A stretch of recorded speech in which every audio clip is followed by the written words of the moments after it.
साहब से भी और मैडम हिना साहब से गुजारिश करूंगा कि एक बार वो सोच विचार लें और घाटकुसुम्भा प्रखंड आप जाइएगा तो आपकी आंख से आंसू आ जाएगा। आप रोने लगिएगा कि आज भी ऐसा हमारा प्रखंड है जहां लोग खाने को तरसते हैं, जहां सड़कें नहीं हैं, पानी बाढ़ आता है तो लोग घर के छतों पर रहते हैं।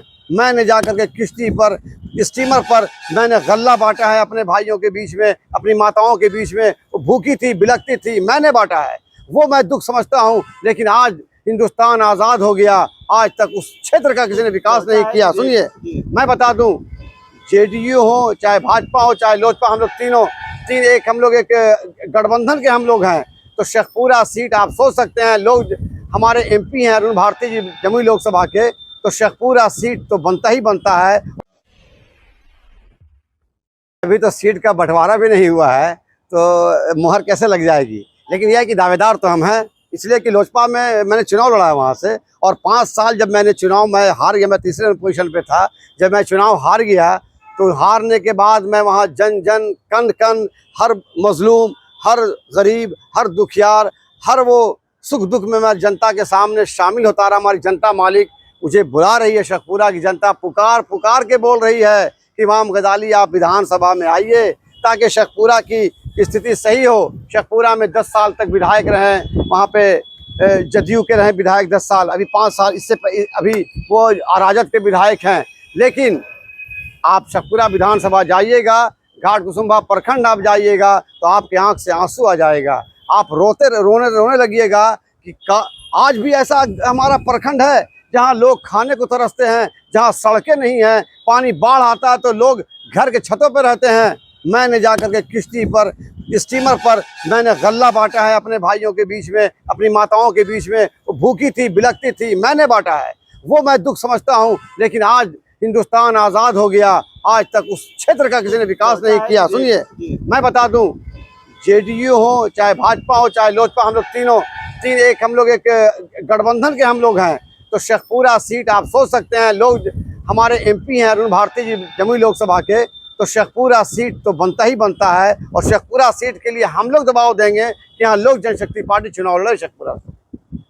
हिना साहब की बात करेंगे। हिना साहब को आपने लोक जनशक्ति पार्टी में लाने की कोशिश बहुत की, हिना साहब को और या ओसामा साहब को आपने लोक जनशक्ति पार्टी से जोड़ने की बहुत कोशिश की, और जाहिर तौर पर आपकी वो कवायद कई बार दिखी भी। लेकिन अब ऐसा लगता है कि आरजेडी के साथ उनकी देखिए हिना साहब, मरहूम मोहम्मद शहाबुद्दीन साहब से मेरा पारिवारिक संबंध है, और वो संबंध जब तक हम जिंदा हैं तब तक नहीं ख़त्म हो सकता है। पार्टी कोई हो, संबंध नहीं टूटता है, रिश्ता नहीं टूटता है, और रिश्तेदारी तभी ख़त्म होती है जब कहीं खटास आती है।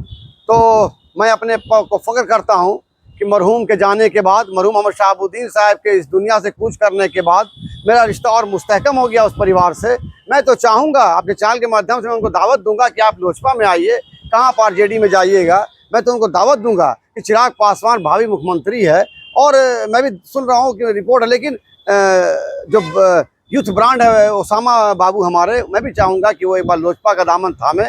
उसके बाद आपकी तो लगातार बातचीत होती है, मैं तो सुनिए, मैं बड़ा बातचीत हुई नहीं, मेरी बात परिवार का एक अंग है तो बात तो होगी।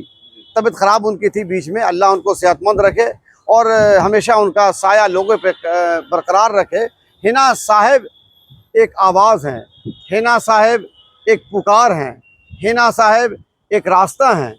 और ओसामा तो आप जानते हैं वो एक बैरिस्टर है, वो पढ़ के इंग्लैंड से बैरिस्ट्री करके आए हैं, तो कहीं ना कहीं शिक्षा एजुकेशन में हायर एजुकेशन उनका है। आप जानते हैं कि बैरिस्टर लोग कैसे होता है। तो मैं ओसामा साहब से भी और मैडम हिना साहब से गुजारिश करूंगा कि एक बार वो सोच विचार लें। और पार्टी तो देखिए देश आज़ाद है, उनका ख्याल है कहीं भी जा सकती हैं, लेकिन हाँ वो जहाँ जाएं अल्लाह उनको खुश रखे, पूरे परिवार को खुश रखे, अल्लाह कोई मुसीबत उन पर नहीं कायम हो। लेकिन इमाम गजाली जब तक ज़िंदा है उनके साथ है, उनके परिवार के साथ है।